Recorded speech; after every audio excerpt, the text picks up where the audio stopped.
Today I'm going to demonstrate how to mold and cast a car lens using a Moldstar 30 and Crystal Clear 202.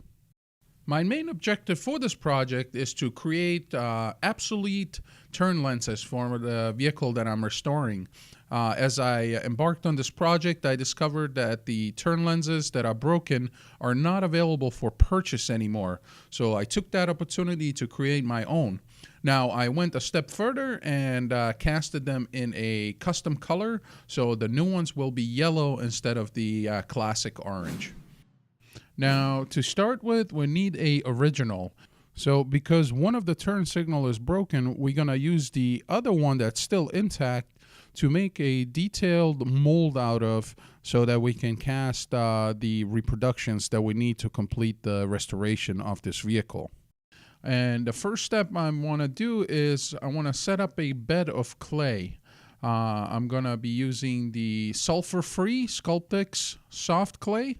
And I'm going to work that clay until it's nice and even.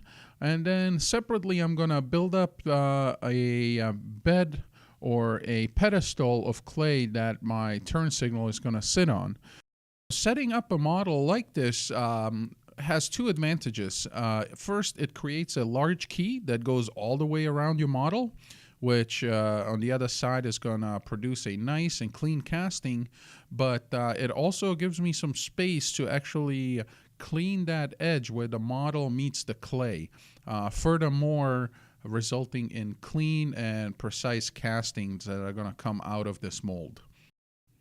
Now, before we move on to the next step, I'm going to take a second and wipe down my original model with some isopropyl denatured alcohol to remove any kind of fingerprints and any dirt that might be stuck to the model so we don't transfer that into our mold. Now, speaking of keys, we're going to put in some keys into the bed of clay that we set up, and for that I'm using these acorn nuts that I simply screwed on to the back of a bolt. Mold keys like this are going to help with the alignment of the two-part mold and are going to help us reproduce precise and clean castings. So the final key that I'm putting in here is orientational key, and this key basically indicates which way the mold goes back together. All right, now that our model is fully set up, we can proceed to the next step of the mold making procedure, and that is the assembly of a mold box around our model. Here I'm using some plexiglass to construct my mold box purely for the visual purposes. You can also use other products such as gator board, cardboard.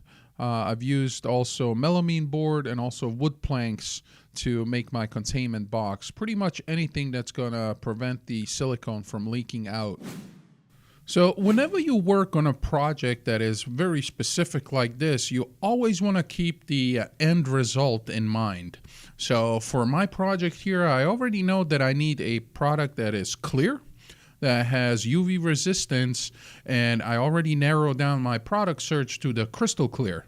And according to the technical bulletin, this product calls for a very specific silicone rubber. So that's why I'm making my choice to go with the Moldstar product. Now, I also want to keep in mind that I want to cast these with absolutely no air bubbles in them. So I already setting myself up knowing that I will be using a pressure pot for the mold making process as well as the casting process. So something to keep in mind when working with air compressors and pressure chambers is that there is moisture in the air compressor tank. So two things you can do to avoid this issue. One would be to drain your air compressor tank, make sure there's no water in there or moisture.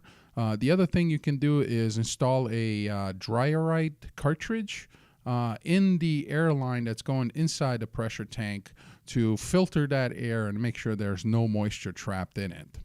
As you can see here, I'm actually pre-mixing the material, making sure that there's no settlement at the bottom. These do separate somewhat, so make sure that you do mix them thoroughly when you receive the material before you start making your mold. And because this is a 1-to-1 mix ratio by volume, I can simply mark my measuring containers and start dispensing. And when you do combine them together, the part A and B, you want to make sure you mix thoroughly. Scrape the sides, scrape the bottom of your mixing container. Make sure you get a uniform color in your mix. There should be no streaking between the white and the blue. Should be all uniform color. Now I'm going to slowly pour the silicone into our mold box, but I'm not going to pour onto the model directly. I'm going to pour in the lowest point of the mold box and allow the silicone to seek its own level. Now, pouring in a thin stream like this from high up allows the entrapped air bubbles to elongate and break while pouring. This is going to further minimize any kind of air trapment inside our mold. Now, one quick visual check, making sure that we have no leaks and the first half of our mold can go into the pressure pot where it will cure fully. Now, in order to put the mold inside the pressure pot, we had to put the chamber on its side and put a leveling board in. This allowed me to put a much larger mold inside the pot than what would be possible if the pot was standing up on its wheels. Now, this pressure pot is available through our distributors, and it also comes with brackets that you can use to secure the pot on its side like this. Now, when you're putting the lid onto the pressure pot, it's very important to tighten the bolts in a cross order. You can see here I'm starting off at the top right, moving on to the bottom left, and then I'm going to do the two opposites the same way. This is going to prevent any kind of air leaks once you pressurize your tank.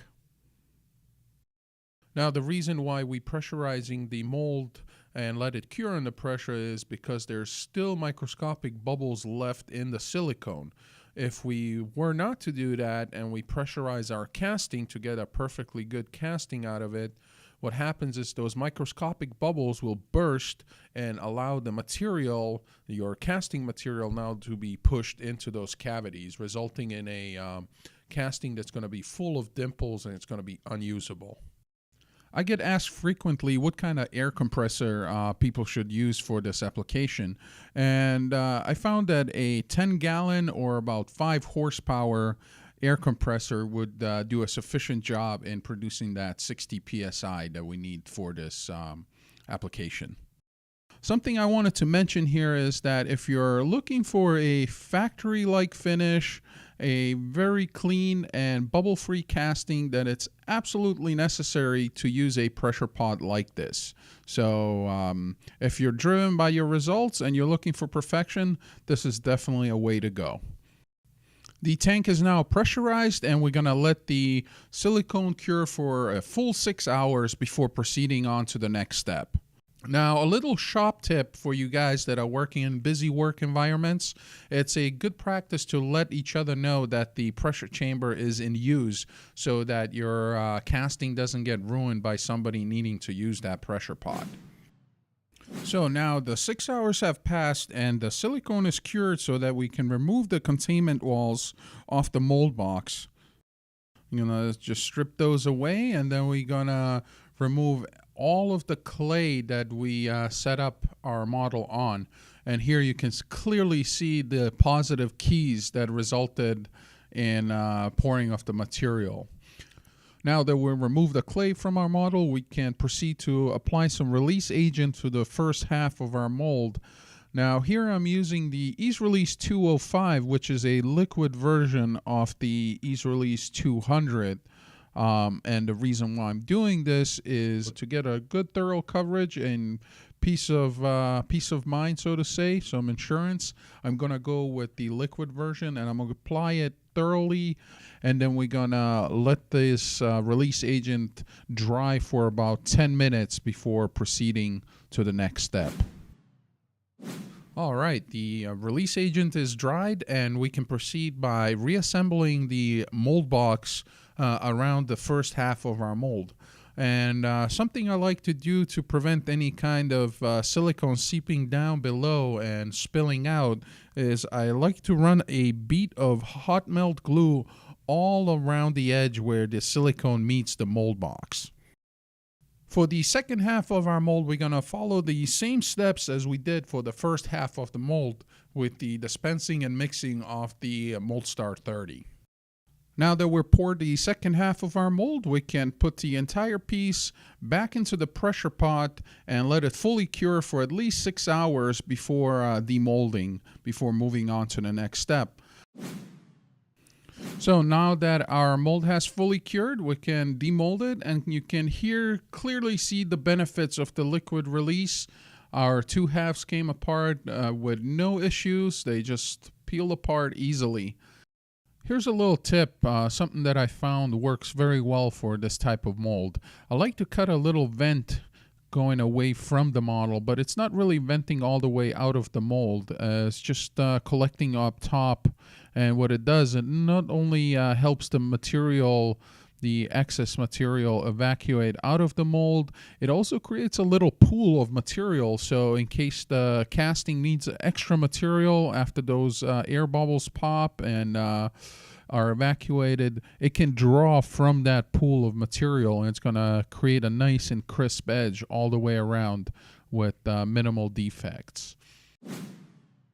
For the casting of the lens, we're going to be using the Crystal Clear 202, and if you look up the Crystal Clear series, you'll notice there are several of them. Now, the reason why we're using the 202 is because it's designated to work in castings from 1/16 of an inch to about 1/2 an inch, and because we have very thin casting, this project kind of demands the Crystal Clear 202 to be used. Now, I already know that there will be some extra material that's going to be squeezed out on the sides out of our mold because it is a squeeze mold, so I'm already anticipating that.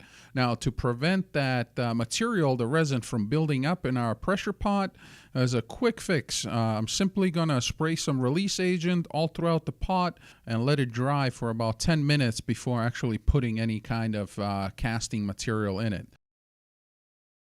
We want to make sure that we protect ourselves by wearing the appropriate respirator. So make sure you read the technical bulletin and understand the material that you're working with fully. So I'm now going to dispense my part B, and I'm going to add some So Strong pigment. Now, if you are making multiple pieces, you always want to make sure that you actually write down your amounts of resin and amounts of pigment that you used so that you can get a consistent color casting every time you mix. This is very important to keep on top in case you're making multiples or looking for a specific hue that you're trying to reproduce. Now, once we have that premixed thoroughly, we can go ahead and dispense the part A, and then proceed by mixing the two components well together. Keep in mind your pot life of the product that you're working with. So we have 9 minutes to work, so we have plenty of time to mix this thoroughly.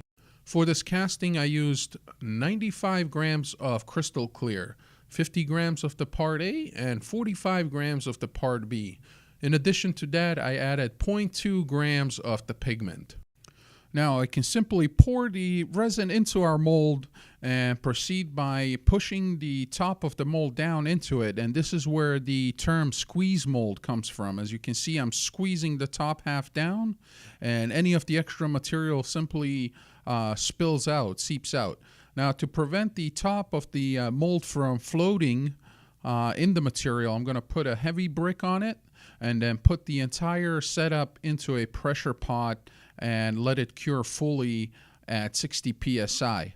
And just like we did previously, to put that top of the pressure pot, I'm simply gonna bolt it down in a cross order or cross pattern, starting at the top right, proceeding to the bottom left, and do the opposite sides. Again, this is going to prevent any kind of air leaking while you have your pot pressurized. Now we can attach the air hose and pressurize the tank and allow the casting to cure for about 2 hours. Because the casting thickness, the casting walls are so thin, I want to give it some extra time to make sure that I get a good cure on the product. Now at this point, we can go ahead and remove the air hose from the tank, and if we did a good job on bolting down the lid off that tank, the pressure should be self-contained and you shouldn't lose any of that pressure. Now, 2 hours later, I gave this material some extra time because it's quite thin in certain sections. So I wanted to make sure that it's absolutely fully cured. Once we remove that, we can demold the top half, and you can see here any of the extra material is simply peeled away. It's very thin at those edges. I can simply either peel it away, or here you can see with a little bit of a scraping with the X-Acto knife, it's fully cleaned and ready to be installed. Now here you can see the final reproduction of the lens installed on the car that I'm restoring, and as you can tell, it works and looks just like the original, with the slight difference that I wanted a yellow tint versus an orange one. Now, if you got inspired by this project and you'd like to purchase any of these products, you can do so by visiting any one of our distributors around the world. So there you have it, a simple and easy way to make a two-part squeeze mold using the MoldStar 30 silicone rubber to create some custom color lenses or lenses that are out of production using some crystal clear 202 and a So Strong pigment. Now, if you have an idea about what we should mold next, let me know in the comments below. And if you'd like to see more videos like this, please hit the thumbs up button. Now, to keep up with our latest mold making and casting videos, remember to subscribe.